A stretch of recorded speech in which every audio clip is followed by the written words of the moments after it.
Shalom, Women's Talk.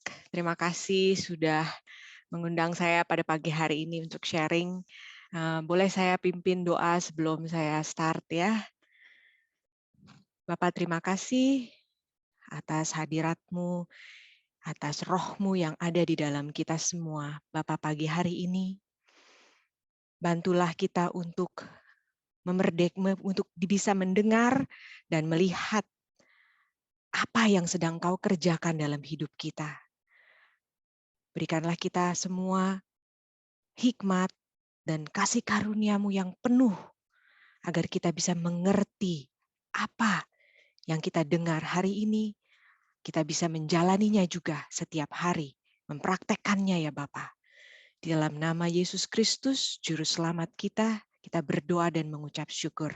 Amin. Halo semuanya. Wah, good to see everyone today. Oke, pagi ini tema sharing saya adalah walk the talk. Ya, walk the talk ini sebenarnya adalah satu perkataan kalau di bahasa Indonesia kan gitu ya. Jangan omong doang gitu ya, mesti harus dijalankan, jangan omdo.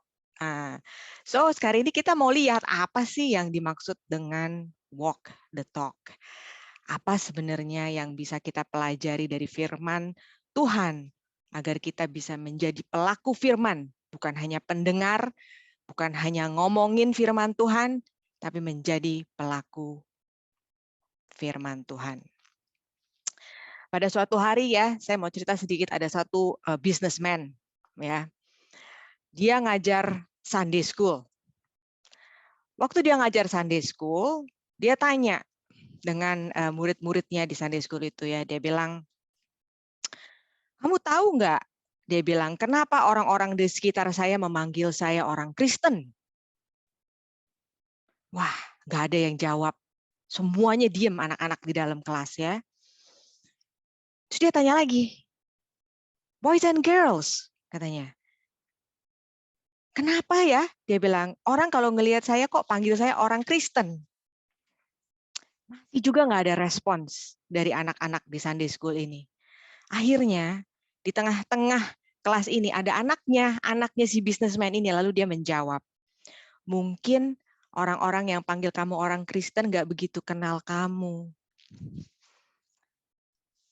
Fani ya, sekarang pertanyaannya adalah, apakah ada ketidaksambungan antara perkataan kita dan perbuatan kita sebagai orang Kristen? Driska, boleh tolong share? Yes. Di dalam buku Kolose 1 ayat 9 ya. Waktu saya mempelajari epistles Paulus ya dari Galatia, Filipi, Galatia, Efesus, Filipi, Kolose, ya semua yang tertulis itu hanya mengenai tentang bagaimana kita hidup setelah kita menerima kasih karunia Tuhan. Dalam 1 Kolose 1 ayat 9, Paulus berkata, sebab itu sejak kami mendengarnya, kami tiada berhenti-henti berdoa untuk kamu. Kami meminta supaya kamu menerima segala hikmat dan pengertian yang benar untuk mengetahui kehendak Tuhan yang sempurna, sehingga hidupmu layak di depannya serta berkenan kepadanya dalam segala hal. Dan kamu memberi buah dalam segala pekerjaan yang baik dan bertumbuh dalam pengetahuan yang benar tentang Tuhan. Next slide, please. Di ayat selanjutnya, Paulus juga berkata, kami juga berdoa agar engkau menguatkan mereka dengan kuasa-Mu. Engkau di sini Tuhan ya. Jadi Paulus itu berdoa kepada Tuhan agar menguatkan dengan kuasa Dia yang sangat luar biasa, sehingga mereka pantang menyerah dan tidak putus asa mengalami kesusahan. Kami berdoa supaya dalam keadaan apapun mereka terus bersukacita. Saya bikin tanda merah di sini bersukacita karena ini adalah satu kunci. Ya, satu kunci kita sebagai orang Kristen bisa melakukan apa yang Tuhan Yesus ajarkan kepada kita. Apa yang Tuhan ajarkan kepada kita. Next slide, please. Di Filipi juga tertulis, bersukacitalah senantiasa dalam Tuhan. Paulus bilang, sekali lagi kukatakan bersukacita. Ya. Next slide. Gimana caranya ya? Kita bisa bersukacita apabila kita melihat keadaan dunia sekarang. Kita lihat sesudah pandemik ya, ekonomi semua naik, harga barang, harga bensin, ya kita punya kehidupan ya, kebutuhan kehidupan semuanya naik. Gimana bisa bersukacita? Kita bisa belajar ya dari Paulus. Kalau kita lihat Paulus, kalau kita baca cerita bagaimana Paulus dari buku Kisah Para Rasul, bagaimana dia di penjara tapi dia tetap memuji. Bahkan terjadi satu miracle ya, waktu dia memuji dengan Silas, dia memuji dengan walaupun dia badannya sudah dicambuk ya, disiksa. Kita semua tahu cerita tentang itu ya. Bagaimana sih kok Paulus bisa terus bersukacita? Next slide please. Di dalam buku Yakobus 1 ayat 22. Ini adalah satu paraphrasing ya. Sebenarnya yang tulis ini adalah John Maxwell. Dia mengatakan, your walk talks and your talk talks, but your walk talks louder than your talk talks. Saya pakai ini karena saya anggap lucu ya, karena kalau kita bahasa Indonesia kan, perjalanan kita berbicara. Pembicaraan kita juga berbicara. Tapi perjalanan kita dengan Tuhan berbicara lebih keras daripada pembicaraan kita yang berbicara terus-menerus. Ya, kalau di dalam buku Yakobus itu tertulis, jadilah pelaku firman. Ya, jadilah pelaku firman. Be the doer of the word. Next slide, please. Saya mau share 2 hal praktikal agar kita bisa menjalani apa yang Tuhan sudah ajarkan kita di dalam Alkitab. Sebelum saya masuk ke sini, saya diingatkan ya dalam hati saya sekarang ini. Apa sih sebenarnya the kingdom of God? Kalau kita lihat Matius 6 ayat 33, itu adalah salah satu ayat Alkitab ya yang amat sangat penting kita harus tahu. Carilah dahulu kerajaan Tuhan, kerajaan Allah dan kebenarannya, karena semuanya itu akan ditambahkan kepadamu. Kalau kita lihat buku gospel, Matius, Yohanes, semua ya menulis tentang kerajaan Allah. Bahkan di perjanjian baru itu hampir kerajaan Allah sendiri ya. Perkataan kerajaan Allah sendiri di dalam English Bible itu hampir 70 kali tertulis. Kalau 2 kali aja dalam Alkitab itu sudah dianggap sangat penting, apalagi 70 kali, berarti itu super penting mengetahui tentang kerajaan Allah. Kerajaan Allah itu sebenarnya adalah satu set peraturan atau sesuatu yang Tuhan Yesus itu ajarkan, pengajaran Tuhan Yesus kepada kita yang kita turutin. Kenapa sih kok Tuhan Yesus repot-repot ngajarin kita? Karena Tuhan Yesus itu 1, sayang sama kita. 2, dia itu mau kita hidup di dalam kemerdekaan. Tadi Ibu Mala bilang ya. Jadi kita dengar Ibu Mala menyebutkan kemerdekaan hidup, merdeka di dalam Kristus. Makanya itu Tuhan Yesus kasih kita satu set pengajaran di Matius 5 contohnya. Ya, Sermon in the Mount. Khotbah di bukit. Itu pengajaran Tuhan Yesus. Disitulah kerajaan Allah itu diajarkan. Banyak kunci-kunci kerajaan Allah yang Tuhan Yesus itu ajarkan. Ya, tapi semuanya ini harus dilandaskan oleh buah Roh Kudus yang ada di dalam kita. Buah Roh Kudus itu sendiri lahir dari kasih. Makanya kalau kita baca Galatia 5 ayat 22. The fruit of the Spirit, buah Roh Kudus. Yang pertama itu kasih. Kenapa sih kok bukan damai? Kenapa sih kok bukan sukacita? Karena tanpa buah kasih tidak akan mengalir kesabaran, tidak akan mengalir damai, tidak akan mengalir sukacita. Makanya ditaruh di dalam Alkitab itu ditulis oleh Paulus di Galatia 5:22, kasih. Karena dari kasihlah itu mengalir. Kasih siapa? Kasih Tuhan buat kita. Kita ini bisa bersukacita di dalam suatu kesusahan hidup karena kita tahu siapa Tuhan kita yang kita sembah. Kita tahu siapa Tuhan yang kita ikutin. Siapa kita yakin di dalam hidup kita, di dalam hati kita bahwa Tuhan kita adalah Tuhan yang setia. Tuhan yang mengasihi kita. Dia tidak berubah sepanjang waktu. Kalau yang setuju sama saya, boleh kasih tanda hati ya. Jadi kalau memang kalian ibu-ibu di sini setuju dengan saya bahwa Tuhan yang kita sembah itu adalah Tuhan yang mengasihi kita, Dia setia, Dia tidak pernah berubah, dan Dia amat sangat powerful. Anointing kita, urapan kita datang dari Tuhan karena kuasa Dia. Bukan karena kita pinter, bukan ya oke, karena kita mungkin sekolah teologi, kita sekolah ini, sekolah itu. Yes, mungkin. Tapi yang paling penting, tanpa kuasa Tuhan, tanpa urapan Tuhan, kita tidak bisa berbicara, kita tidak bisa melakukan kehendak Tuhan. Jadi itu saya ingatkan untuk ibu-ibu hari ini. Kenapa kita harus walk the talk? Kita walk the talk itu, kita nggak omdo itu, benar-benar ngikutin Tuhan Yesus, pengajaran Tuhan Yesus. Karena kita itu udah amat sangat dikasihi oleh Dia. Dia mati buat kita.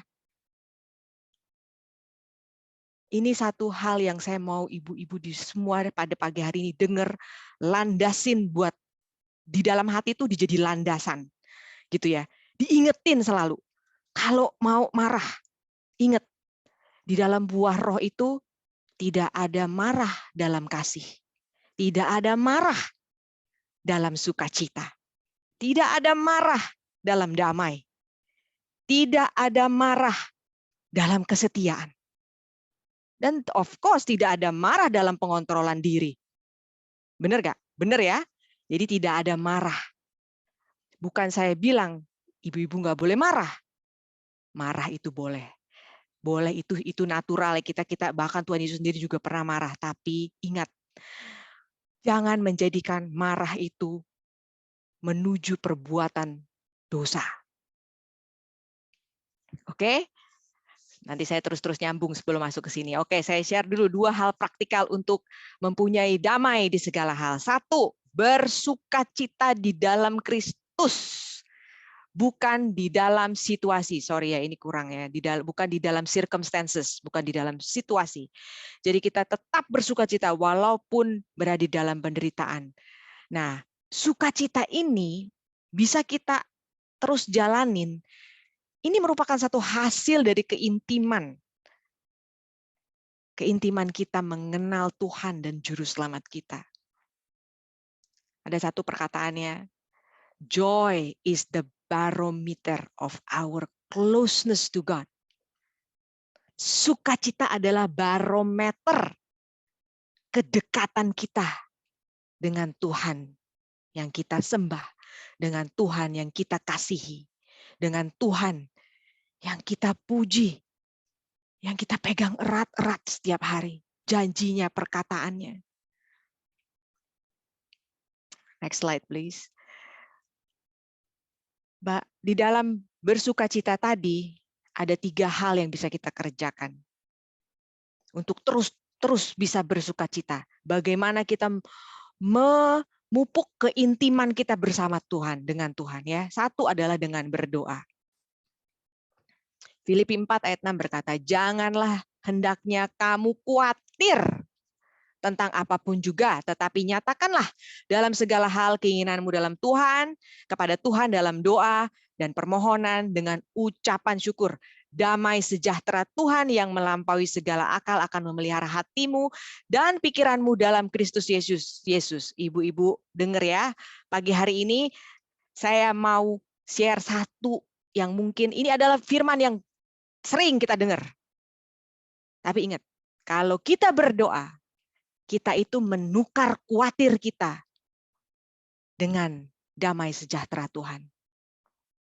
Coba deh dites. Kalau lagi khawatir, doa.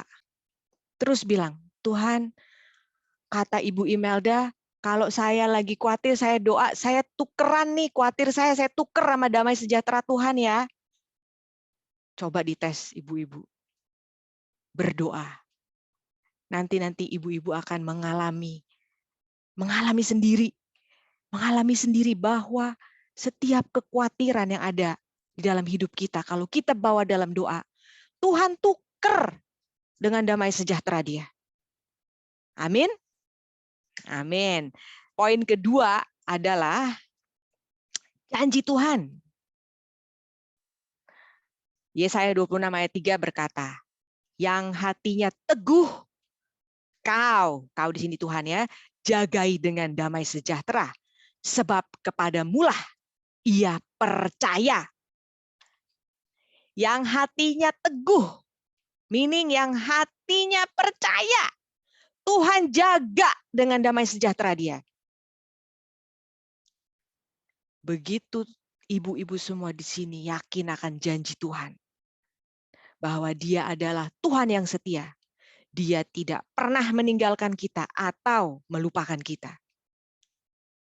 Terus perkatakan Bu, pada saat di dalam kesusahan, dengan doa, dalam doa, dengan ucapan syukur, ibu-ibu di sini katakan agar hati ibu-ibu tuh teguh. Tuhan akan jaga dengan damai sejahtera. Amin. Poin yang ketiga adalah di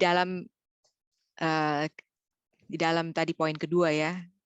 Kadang-kadang kita mesti ingat bahwa kita itu melayani, kita mempunyai Tuhan yang besar. Jadi in the times of difficulties, don't ever say, God, I have a big problem. Instead, say, hey problem, I have a big God. Pada saat kita di masa-masa kesulitan, jangan pernah kita berkata, Tuhan, aku mempunyai masalah yang besar. Tapi sebaliknya, berkatalah, hey masalah, aku mempunyai Tuhan yang besar. Amin. Ya, kadang-kadang ya ibu-ibu, kita susah ya untuk melihat. Apalagi kalau kita sedang dalam kesulitan. Apalagi kalau kita sedang melihat sesuatu di alam natural yang kelihatannya tidak mempunyai harapan.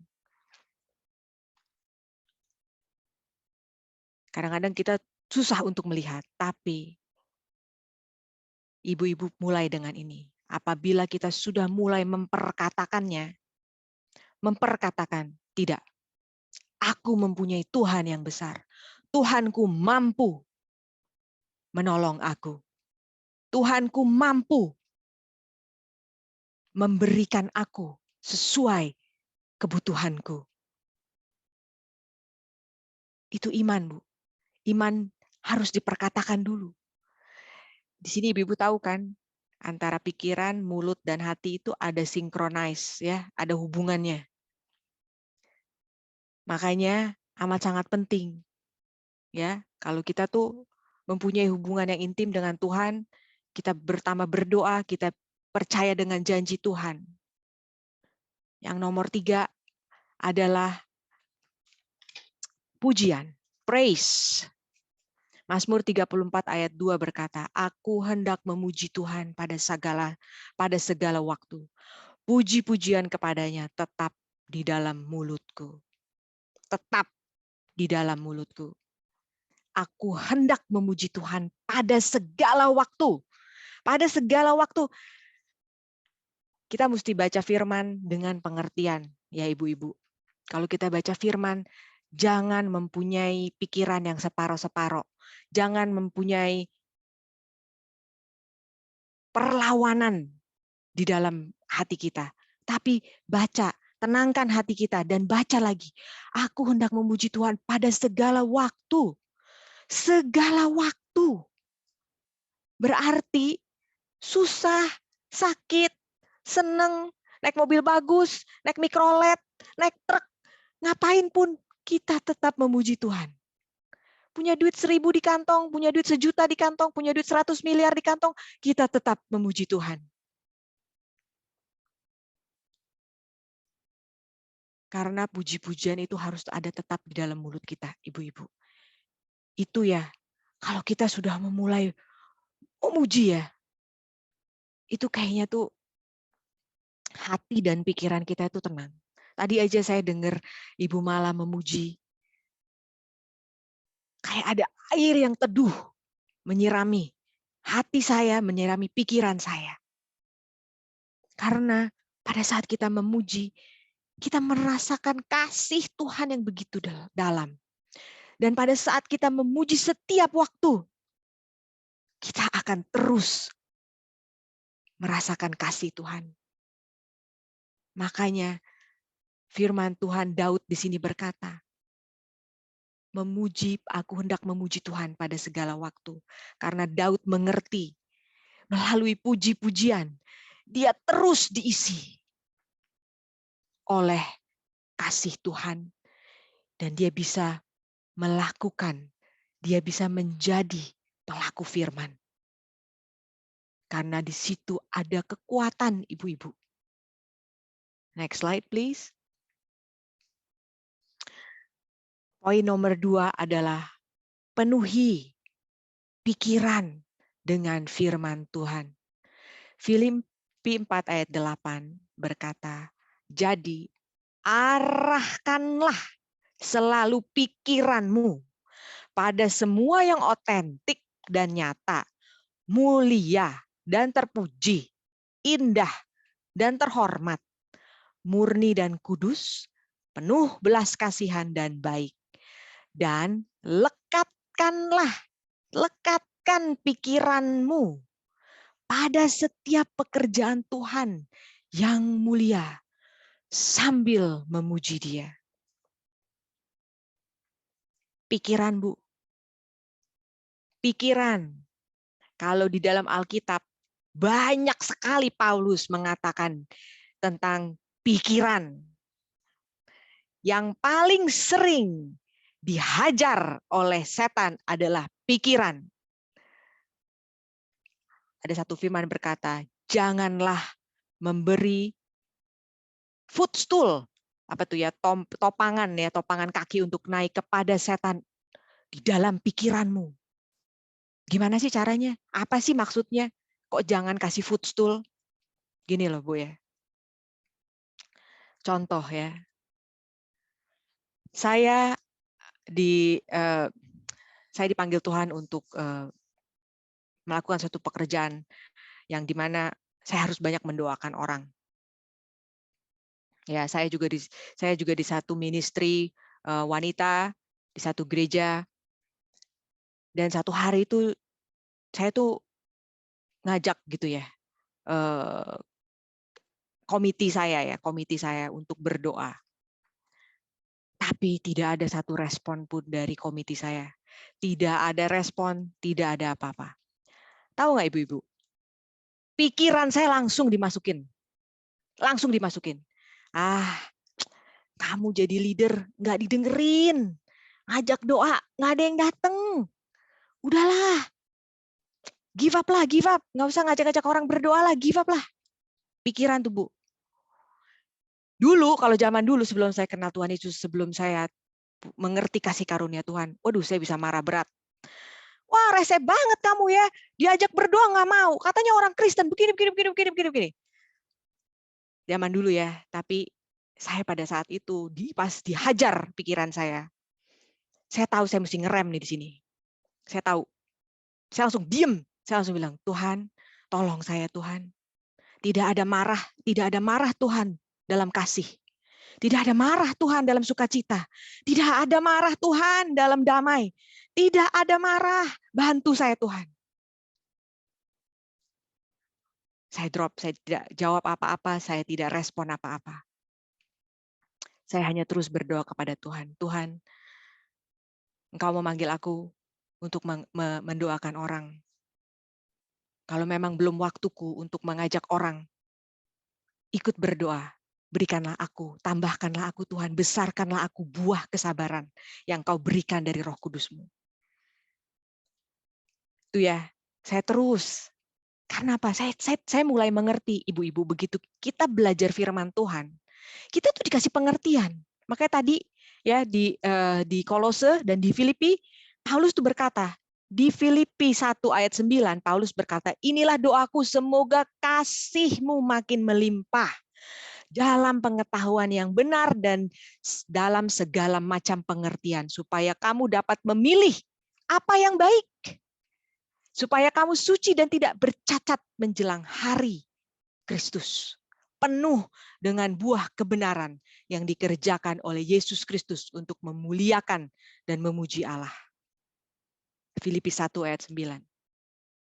Kasih. Kita harus mempunyai kasih yang berlimpah, ibu-ibu. Mengerti terus bahwa Tuhan mengasihi kita. Kita terus pada saat kita mau marah, kita ingin, aduh Tuhan, tidak ada marah dalam buah-buah Roh Kudus-Mu. Tidak ada marah Tuhan dalam kasih-Mu. Tidak ada marah Tuhan dalam kesetiaan-Mu, dalam kebaikan-Mu, dalam kelemah lembutan-Mu, dalam sukacita-Mu, dalam damai-Mu. Tidak ada marah Tuhan. Inilah salah satu kunci kerajaan yang kita harus jalanin. Walk the talk. So we can go back to the slides. Driska, sorry. So next slide. The Passion Translation Roma 12 ayat 2 mengatakan, berhentilah meniru apa yang menjadi ideal dan opini dari budaya di sekelilingmu. Tapi biarlah kamu ditransformasi dari dalam oleh Roh Kudus melalui pembaharuan total dari caramu berpikir. Maka kamu akan diberdayakan untuk mengenali kehendak Tuhan saat kamu menjalani kehidupan yang indah, memuaskan, dan sempurna di matanya. Ibu-ibu di sini harus mengerti ya, bahwa setiap hari pikiran kita itu ditarik-tarik kanan kiri loh, like tak of war. Ada slide-nya nggak di Driska? Roma 12 ini ya, tuh the pattern of this world. Patternnya dunia ini tuh menarik kita, pikiran kita ya. Terus firman yang kita baca menarik juga sebelah sini. Jadi kayak tug of war, kayak tarik tambang gitu loh, tarik tambang, terus tarik-tarikan. Tapi kita, yang membuat kita ngikut Tuhan Yesus itu apa sih? Yang buat kita ngikut Tuhan Yesus itu karena di dalam Dia ada keselamatan. Di dalam Dia ada kasih karunia yang tidak berubah. Kalau ibu-ibu ngikutin patternnya dunia, 1 menit orang bisa berubah, Bu. Tapi kalau kita mengikut Tuhan Yesus, Dia tidak pernah berubah. Orang yang berdosa sekalipun, seperti Paulus. Paulus itu kurang berdosa apa sih, Bu? Dia membunuh loh umat Kristen. Tapi begitu dia merasakan, dia menerima kasih karunia Tuhan Yesus, ibu-ibu bisa lihat perubahan dia. Ibu-ibu sudah bacakan di dalam Alkitab siapa Paulus itu. Bagaimana hidupnya. Bagaimana Tuhan mengangkat dia. Apa yang membuat dia bisa bertahan. Paulus kalau ibu-ibu baca, setiap kali dia selalu berpatokan pada 3. Roh, jiwa, dan tubuh. Roh, pikiran, dan tubuh. Selalu. Bahkan di 1 Korintus 9 ayat 27. Dia pun berkata, Paulus berkata ya, saya mendisiplinkan badan saya sesudah saya berkhotbah. Paulus sendiri pun harus walk the talk, ibu-ibu. Nggak omong doang. Makanya semua sharing dia, semua khotbah dia, semua tulisan dia berimpact yang amat sangat dahsyat dalam hidup kita. Karena dia nggak omdo, dia nggak omong doang. Dia jalanin benar-benar apa yang sudah dia pelajari, apa yang sudah dia mengerti, apa yang sudah dia terima. Receiving, Bu. Receiving is important. Belajarlah untuk menerima, Bu, ibu-ibu. Menerima kerajaan Allah itu seperti anak kecil. Kalau di dalam Alkitab tertulis. Anak kecil tuh gimana sih, Bu? Polos kan? Terima aja. Percaya aja. Saya punya anak yang paling kecil, anak saya 5 tahun umurnya, Bu. Namanya James. Kalau saya bilang, James mandi ya. Oke, Mami. James, makan ya. Oke, Mami. James nggak pernah bilang, tapi Mami, but Mom, nah tapi Mam. Nggak pernah. Makanya kerajaan Allah itu seperti little children. Dan kerajaan Allah itu not about eating or drinking. Kerajaan Allah itu adalah damai, sukacita, dan kebenaran di dalam Roh Kudus. Bukan di dalam diri kita sendiri. Bukan di dalam kepintaran kita sendiri. Tapi di dalam Roh Kudus. Next slide, please. Margaret Thatcher berkata, ibu-ibu tahu di sini ya, Margaret Thatcher adalah Prime Minister di Inggris, wanita ya, seorang wanita yang menjadi Prime Minister di Inggris ya. I think yang baru juga sekarang adalah seorang wanita ya di Inggris. Yang Prime Minister baru dari British seorang wanita juga. Nah ini Margaret Thatcher yang zaman I think is about early 1900s ya. Nah di sini Margaret Thatcher berkata, watch your thoughts for they become words. Watch your words for they become actions. Watch your actions for they become habits. Watch your habits for they become character. Watch your character for it becomes destiny. What you believe, you become. Perhatikan pikiran kita. Perhatikan pikiran-pikiran kita. Karena pikiran itu akan menjadi perkataan. Perhatikan perkataan-perkataan kita. Karena perkataan kita akan menjadi perbuatan. Perhatikan perbuatan-perbuatan kita. Karena perbuatan kita akan menjadi kebiasaan. Perhatikan juga kebiasaan-kebiasaan kita. Karena kebiasaan kita itu akan menjadi karakter. Perhatikan juga karakter-karakter kita. Karena karakter kita akan menjadi nasib hidup kita. Destiny kita. Semua berawal dari pikiran, Bu. Makanya Paulus mengajarkan kita di dalam buku Roma 12. Penuhi, arahkanlah pikiranmu. Renew your mind daily. Dalam bahasa Inggrisnya. Arahkan, saya suka ya, The Passion Translation itu translationnya bagus ya, karena dia langsung straight to the point. Arahkanlah pikiranmu. Jadi kalau ibu melihat sesuatu atau mendengar sesuatu, langsung arahkan pikiran. Apa sih? Jangan negative thinking dulu. Nah, kalau udah negative thinking, ntar jadi perkataannya negatif. Ntar kalau udah perkataannya negatif, perbuatannya jadi negatif, Bu. Kalau perbuatannya negatif, ntar jadi punya kebiasaan negatif. Ini semua menjadi karakter. Kalau udah punya karakter yang negatif, nasib kita gimana? Makanya ini patut kita ajarkan juga kepada anak-anak kita loh, ibu-ibu. Bagaimana kita mengarahkan pikiran anak-anak kita, apalagi di zaman seperti ini. Ya, di zaman seperti ini yang semuanya yang tidak baik bisa dibikin jadi baik. Ya, next slide please. John Stott, satu seminaris ya, satu pastor juga, dia mengatakan they di sini adalah dunia ya. They will inevitably recognize that it is by the grace of God that we are what we are, that our light is His light, and that our works are His works done in us and through us.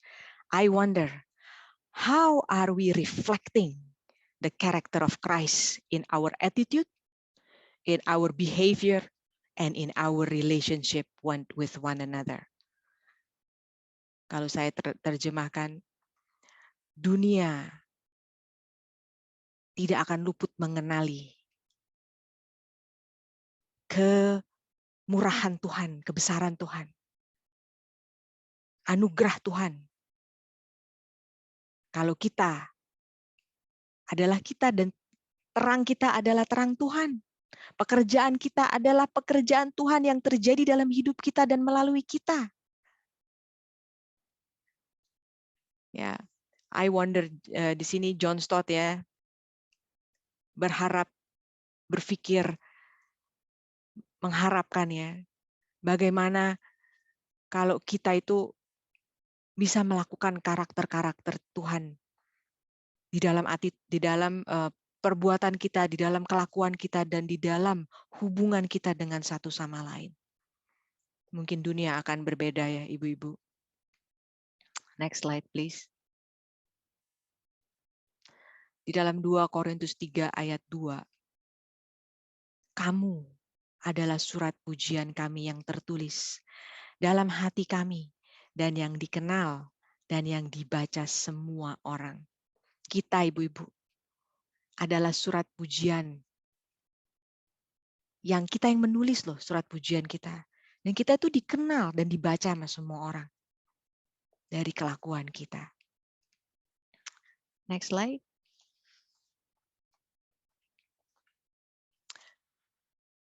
Refleksi ya, ibu-ibu. 2 pertanyaan. Ibu-ibu boleh bawa pulang. Boleh tanya, boleh renungin sambil berdoa. Apakah hidup kita mencerminkan iman kita di dalam Kristus Yesus? Apakah sikap dan perbuatan kita dan perkataan kita membuat orang tertarik akan Yesus atau membuat orang menjauh dari Yesus? Ada satu poem ya, puisi yang ditulis oleh Gilbert. Next slide please, Driska. Oh, ini adalah 1 Yohanes 2 ayat 6 yang berkata, whoever says he abides in him ought to walk in the way that Jesus walked. Barang siapa yang berkata dia melekat di dalam Kristus, harus berjalan di mana Yesus berjalan. Next slide.